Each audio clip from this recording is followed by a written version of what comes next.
Hello everyone, welcome to all exam mocks. तो मैं आज आप लोग को बताऊंगा कि कैसे मैं अटेम्प्ट करता हूं मॉक्स को। तो आज हम लोग इसमें बताएंगे कि LIC AA का मैं कैसे मॉक अटेम्प्ट करता हूं। तो जैसे कि आप लोग को मेरा ये वाले मॉक का अगर आप शॉर्ट रील्स में देख रहोगे तो मैं ऑलरेडी अपलोड कर चुका हूँ। ठीक है, उसके बाद अगर हम लोग बात कर ले तो ये पहले मैं ओवरऑल एनालिसिस आपको दिखा देता हूँ कि कैसा मेरा स्कोर आया है। ठीक है, एक्यूरेसी ऐसी है 90% रहती है, क्योंकि मैंने इसमें फ्लूक्स नहीं लगाए, जैसे कि मैं आप लोग को बताया हूँ फ्लूक्स मैं यूज़ नहीं करता। ठीक है। उसके बाद ये मेरे सेक्शन वाइज हो गए कि मुझे रीजनिंग में 32 मार्क्स आए थे। ठीक है, रीजनिंग में मेरा 32 मार्क्स था, क्वांट में 24 था, इसको मुझे 30 का टारगेट किया हूँ मैं। ठीक है, और ये भी 35 का ही रहेगा, और बाकी इंग्लिश में तो 20 प्लस जो भी आ जाए। ठीक है, इसका वैसे कट ऑफ 10-12 होता है, होप यू नो। तो चलिए डायरेक्ट स्टार्ट करते हैं कि मेरा स्ट्रेटेजी कैसा है। मैं एकदम जैसे मैं अटैम्प्ट कर रहा हूँ मॉक, मैं सीधा उसी पे बात करूँगा और आप लोग देखते बस जाना मैं कैसे करता हूँ। जैसे मान लो मेरे सामने ये क्वेश्चन आ गया, सबसे पहले रीजनिंग चालू हो गया, तो मैं ये क्वेश्चन देखा ना, ये पज़ल है, तो मैं सीधा इसको 6 नंबर पे क्लिक करता हूँ। ठीक है, आप लोग पॉइंटर देखिए, तो 6 पे देखता हूँ मैं, देखा फिर से पज़ल है, तो मैं इसका 6 5 11 मतलब जो भी 10 क्वेश्चन बने रहेंगे 11, मैं सीधा 11 पे आया। मैंने ये देखा कि ये ईजी वाला है, तो मैंने फटाक से टेक्निक वाला वो यूज़ करके फॉरवर्ड वर्ड जैसे यूज़ करते टी के बाद आ रहा है कि नहीं, तो जो भी आया मार्क किया, नेक्स्ट बढ़ा, फिर देखा आगे सिलोजिज्म का क्वेश्चन था, मैंने अटैम्प्ट कर लूँगा क्योंकि ये वन लाइनर है। ये वाला भी अटैम्प्ट करूँगा, वन लाइनर है, फिर ये भी वन लाइनर है, उसके बाद ये भी वन लाइनर है। तो जो भी वन लाइनर मुझे मिलते जाएंगे मैं करते जाऊँगा। फिर इसके बाद ये भी आया, मैंने ये भी अटैम्प्ट कर लिया। उसके बाद क्वेश्चन नंबर 17 पे मैंने देखा कि ये पज़ल मैं कर सकता हूँ। ठीक है, इसको मैंने मार्क फॉर रिव्यू कर दिया, क्योंकि मुझे दिख रहा था थोड़ा छोटा है, तो मैंने इसको क्वेश्चन के टाइम मार्क फॉर रिव्यू कर दिया। ठीक है, कुछ क्वेश्चंस आप ऐसे कर सकते हो कि मैं सब सारे क्वेश्चंस को देखने के बाद सबसे पहले पज़ल में ये करूँगा क्योंकि छोटा है।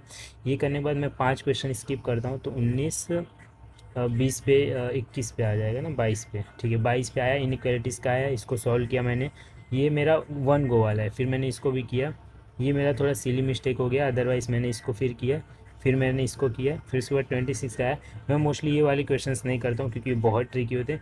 वैसे ये क्वेश्चन ईजी था, मैंने जब किया तो सिर्फ ट्रिम करके एक शायद इसमें कोड बनेगा। ठीक है, तो इसका वन ही मीनिंगफुल वर्ड होगा, बट मैं उस टाइम नहीं किया क्योंकि मैं रिस्क नहीं लेता। मैंने देखो ये क्वेश्चंस देखा, टाइम आप लोग देखो, मैंने क्वेश्चन देखा, मीनिंगफुल वर्ड बनाना है। कभी कभी ट्रिकी हो जाता है कि मुझे सिर्फ ट्रिम ही पता है, क्या पता हम रीड करके भी कुछ हो। तो मेरा इंग्लिश उतना मतलब उतना एडवांस लेवल नहीं कि हर एक वर्ड्स को मैं जान सकूँ, तो मैं उसी टाइम इसको स्किप कर दूँगा। फिर उसके बाद अगर हम लोग बात कर लें जैसे कि ये बात कर ले, फिर उसके बाद ये मैं स्किप किया। फिर मैं आया, मैंने देखा कि ये भी 8 बॉक्स वाला है, तो मेरा जैसे फ्लोर स्ट्रॉन्ग है। देखो आपका ना कोई पज़ल स्ट्रॉन्ग होगा, जैसे किसी का सर्कुलर स्ट्रॉन्ग होगा, किसी का वन लाइनर स्ट्रॉन्ग होगा, किसी का फ्लोर बेस्ड वाला स्ट्रॉन्ग होगा, किसी का डेजिग्नेशन वाला बेस्ड होता है। तो मैं मतलब किसको प्रायोरिटी देता हूँ, फ्लोर वालों को पहले प्रायोरिटी देता हूँ, फिर डेजिग्नेशन वाले को मैं प्रायोरिटी देता हूँ। तो मैंने ये वाले क्वेश्चंस को भी कर लिया था। सिर्फ ये मेरा क्वेश्चन गलत नहीं, इसमें क्या हुआ कि ये जो नन है और ये वन है, इसी का मुझे मिस्टेक हो गया। मैंने वन देखा, मैंने देखो ये टिक कर दिया, लेकिन वो जो आंसर था मेरा वन था, मतलब मैंने नन टिक कर दिया था। देखो मेरा फर्स्ट अटैम्प्ट जो था ना ये था, मैंने वन देखा और ये वन यहाँ था, तो मैंने घाई घाई में वन को नन के करके क्लिक कर दिया, अदरवाइज ये मेरा राइट ही था क्योंकि पज़ल मेरा राइट बना था। तो मैं ये मार्क फॉर रिव्यू करके आगे बढ़ गया था। उसके बाद बॉक्स वाला ख़त्म हो गया, तो मैंने बॉक्स वाला अभी नहीं किया हूँ, अभी मैं फिर इसको आया 32 को किया। फिर मैंने देखा कि डिस्टेंस एंड डायरेक्शन है। मैं मेरा स्ट्रेटेजी क्या हो गया डिस्टेंस एंड डायरेक्शन को ना लास्ट में करने का, कि जैसे 1-1.5 मिनट बचा ना, और लास्ट में करने का, या तो किसी एक पज़ल के पहले करने का, मतलब सेकेंड लास्ट या लास्ट, मेरा डिस्टेंस डायरेक्शन करने का यही तरीका है। फिर उसके बाद मैं फटाक से मार्क फॉर रिव्यू वाला करता हूँ। पहले मैं फ्लोर वाला करता हूँ क्योंकि मुझे पता चल गया था कि फ्लोर वाला इजी। फिर उसके बाद मैं डेजिग्नेशन वाला करता हूँ, क्वेश्चन नंबर 17 वाला। 2 मिनट 17 सेकंड दिया, फिर उसके बाद मैंने पहला देखा और फिर मैंने शायद छठा देखा।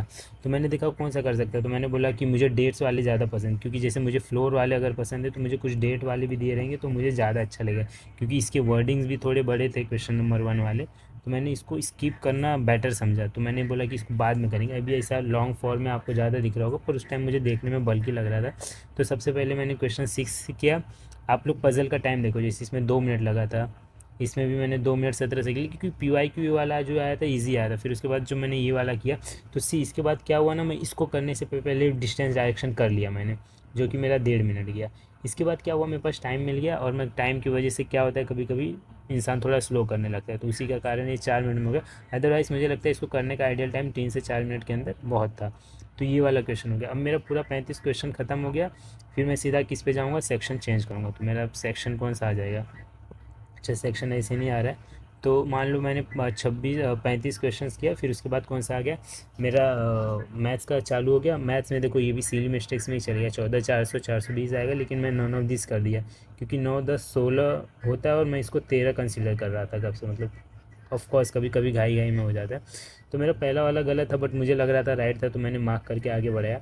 फिर देखो मैंने दूसरा किया, वन लाइनर क्वेश्चन था, ठीक है। मेरे लिए वन लाइनर्स क्वेश्चन, देखो बहुत लोग का कैसा रहता है, सबसे पहले स्पीड मैथ्स कर दो, ठीक है। फिर जितने भी वन लाइनर्स क्वेश्चन है उनको कर लो, वन लाइनर कर दो। फिर उसके बाद डी आई कर लो, मैं तो कहता हूँ बेटर रहेगा। फिर उसके बाद टू लाइनर्स पे जाओ और थ्री लाइनर्स के क्वेश्चंस पे जाओ, जो कि मोस्टली अरिथमेटिक्स के ही बेस रहते हैं, अरिथमेटिक, ठीक है, यही रहते हैं। तो मैं सबसे पहले क्या करता हूँ, मैं क्वेश्चन देता हूँ। अगर फर्स्ट क्वेश्चन मुझे वन लाइनर मिला है तो मेरा जैसे अरिथमेटिक और स्पीड मैथ्स दोनों स्ट्रॉन्ग है, तो मैं क्या काम करता हूँ, पहले अरिथमेटिक भी फटाक से अटैम्प्ट कर लेता हूँ। तो मैंने अरिथमेटिक अटैम्प्ट किया, पहला किया, दूसरा किया, ठीक है, तीसरा क्वेश्चन भी किया, चौथा भी किया, फिर उसके बाद मैंने पाँचवा किया, फिर छठा मैंने देखा थोड़ा सा मैंने उसी टाइम अटैम्प्ट किया था, बट देखो हो नहीं रहा था। तो ये मेरा सेकंड, मैंने इसको 2 बार ट्राई किया हूँ, ठीक है। ये भी सीली मिस्टेक है, ईजी है, बहुत ईजी क्वेश्चन है, नो डाउट ईजी क्वेश्चन है, इसलिए मैंने बोला ना 30 मार्क्स जा सकते हैं। ये भी इजी था, तो मैंने वापस इसको किया। मैंने देखा सातवां वाला डी आया, तो मैंने इस डी आई को स्किप करके फटाक से आया, ये भी डी आई का ही पार्ट आता है पूरा। तो मैं स्किप करके 12वें पे आया, स्पीड मैथ्स चालू हो गया। लगातार मैंने 16 तक क्वेश्चंस पूरा स्पीड मैथ्स किया। 17वां क्वेश्चन देखा, ये था, ये 18वां मत देखो क्यों किया हूँ, ये 18वां वाला कैसा है कि बाद में आके मैं बीच बीच के क्वेश्चंस उठाता हूँ डी आई के, जो वन लाइनर के डी आई क्वेश्चन रहते हैं ना, मैं उसको लास्ट में उठा के कर देता हूँ। ये मेरी स्ट्रैटेजी, पूरी डी आई करने की स्ट्रैटेजी मेरी रहती ही नहीं है।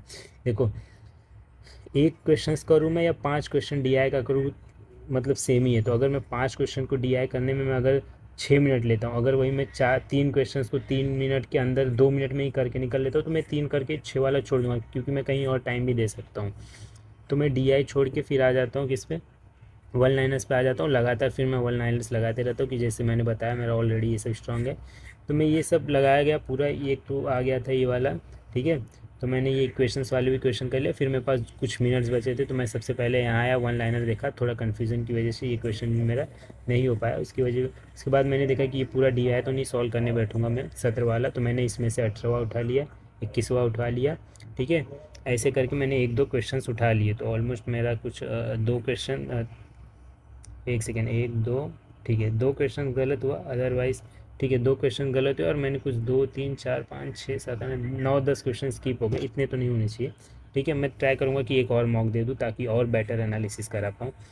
ये करने के बाद फिर मेरा इंग्लिश सेक्शन चालू हो जाता है। तो इंग्लिश में नॉर्मली जैसे मैं करता हूँ, अगर आप लोग को डर लगता है कि कट ऑफ ना निकले, तो मैं बेटर आप लोग को रिकमेंड करूँगा कि एरर मत छुओ जल्दी, ठीक है, एरर मत छुओ, ठीक है। पैराजम्बल अगर ऐसा वाला आता है तो डू इट, ये वाला पैराजम्बल कर लो, ठीक है। उसके बाद पैसेज करो, पैसेज इजी रहता है, पैसेज हार्ड नहीं रहता है। देखो पैसेज में आप लोग क्या करो पता है, जैसे मान लो सिनोनिम्स आ गया पॉइंट वाला, तो ये वाले कर दो, ठीक है, डायरेक्ट डायरेक्ट करो। देखो ये सब के लिए ना मैं पैसेज नहीं पढ़ता हूँ, स्ट्रिंजेंट के लिए मैंने पैसेज नहीं पढ़ा, ठीक है। फिर ये वाला मैं छोड़ दिया, फिर ये वाले क्वेश्चंस को भी मैंने छोड़ दिया। तो मतलब एक और भी था शायद इसमें, तो ऐसे पैसेज के क्वेश्चन छोड़ दो। फिर देखो ये वाले कैसा है कि इसको, इससे बेटर वर्ड क्या हो सकता है, तो ये बनाना था, तो आप लोग ये वाले क्वेश्चंस भी कर सकते हो। तो ये वाले क्वेश्चन से या तो कर लो, क्या हुआ, एक सेकेंड, हाँ ठीक है। तो फिर अबेंडन का टू फॉरवर्ड हो गया, तो ये सब इजी इजी। परमिटेड का क्या हो गया, अलाउ हो गया। ग्रेसियस इनफ का क्या हो गया, कॉर्टियस हो गया। तो फिर ट्रीट के मतलब ये सब बना लो अगर बन पा रहे तो। फिर क्लोज टेस्ट थोड़ा सा इसमें मुझे हो गया, मतलब शायद थोड़ा अच्छा लेवल का ही था, तो क्लोज टेस्ट में मैं फंस गया पूरा, मेरा चारों क्वेश्चन गलत हो गया था क्लोज टेस्ट में। अदरवाइज़ मेरा ये पूरा बन गया था। फिर 27वां ये देखो, जैसे एरर का क्वेश्चन मैंने अभी तक इसको देखा तो नहीं, वहाँ कन्वेंशनल क्यों आ रहा है, ठीक है, ये वाला कर लिया। फिर लास्ट वाला भी मेरे से हो नहीं रहता है, blink my tears while he smack release on the side of my face. On the side नहीं, ऑन द साइड नहीं, एट द साइड आएगा। मुझे लगा था ऑन में ही कुछ प्रॉब्लम है, ठीक है। तो ऐसा मेरा ओवरऑल यहाँ पर एनालिसिस था ऐसे पेपर को लेके। तो बेटर आप लोग यहाँ पर क्या समझ गए हो कि देखो आप लोग को अगर अटैम्प्ट करना है मॉक को, तो सबसे पहला काम क्या करना है, जो भी वन लाइनर्स क्वेश्चंस होते हैं ना उसको कीजिए। बहुत लोग का कैसा रहता है कि मैं पहले रीजनिंग का बता, तो पहले वन लाइनर्स क्वेश्चन करो, 2-3 लाइन वाला पजल करो, ठीक है, इजी वाले। अगर वन लाइनर्स कोई आपको दिक्कत देता है ना, please skip it. That's the art of skipping. Art of skipping क्या कहता है कि कुछ भी तुमको लगे कि थोड़ा भी टाइम लिया, एक 40 सेकेंड से भी ज़्यादा लग रहा है और थोड़ा कन्फ्यूज़न लग रहा है, स्किप करो। बहुत क्वेश्चन है, 35 क्वेश्चन है भाई, बहुत क्वेश्चन है, छोड़ दो, आगे करो करो। मैथ्स में ना सबसे पहले चाहिए तो स्पीड मैथ्स उठा लो, ख़त्म करो, सीरीज उठा लो, इक्वेशंस अगर आते तो उठा लो, मैथ्स के वन लाइनर क्वेश्चन उठा लो, एज वेज वाले उठा लो, कोई ट्रिकी क्वेश्चंस मत उठाओ, ठीक है। ट्रिकी क्वेश्चंस को अवॉइड करो जितना भी हो सके। डी आई मैं तो कहूँगा लास्ट में उठाओ, क्योंकि अगर डी आई में अगर आपके पास देखो, डी आई मान लो 3 DI आ गया, कितना 15 क्वेश्चन आ गया, ठीक है, आपने 20 क्वेश्चन कर लिए, आपके 20 क्वेश्चन कन्फर्म हो गए, ठीक है। अगर मान लो 15 DI और आपके पास कम टाइम है, तो आप ट्राई करो ना कि 6-7 DI, 6-7 क्वेश्चन कर लो, पूरा DI मत सॉल्व करो, 6-7 क्वेश्चन कर लो। अगर आपके पास और टाइम बचता है तो 2 DI कर दो, देखो तीनों DI तो शायद ना हो, पर 2 DI कर दो, ठीक है। तो ओवरऑल आप 30 क्वेश्चन तो कर ही सकते हो। तो अगर आपका कुछ 95 या 97 भी परसेंट एक्यूरेसी रहती है, तो you will good to go, 28 marks तो बन ही जाएंगे। तो जैसे कि मेरा 65 मार्क्स का टारगेट है, ठीक है। तो हर मॉक में अगर 60 प्लस आएगा तो बेटर रहेगा, बहुत सेफ स्कोर बनता है एक LIC AA वालों के लिए, and I think that will be better for. तो ये मेरा स्ट्रेटेजिकली मॉक सॉल्विंग था। अगर आपको कुछ और किसी क्वेश्चन से रिलेटेड है कि मैंने कौन सा टॉपिक कहाँ से किया है, ठीक है, चैनल के लिए कोई भी सजेशन देना है, तो आप प्लीज़ हमेशा कमेंट बॉक्स में कमेंट कर सकते हो। Thank you everyone.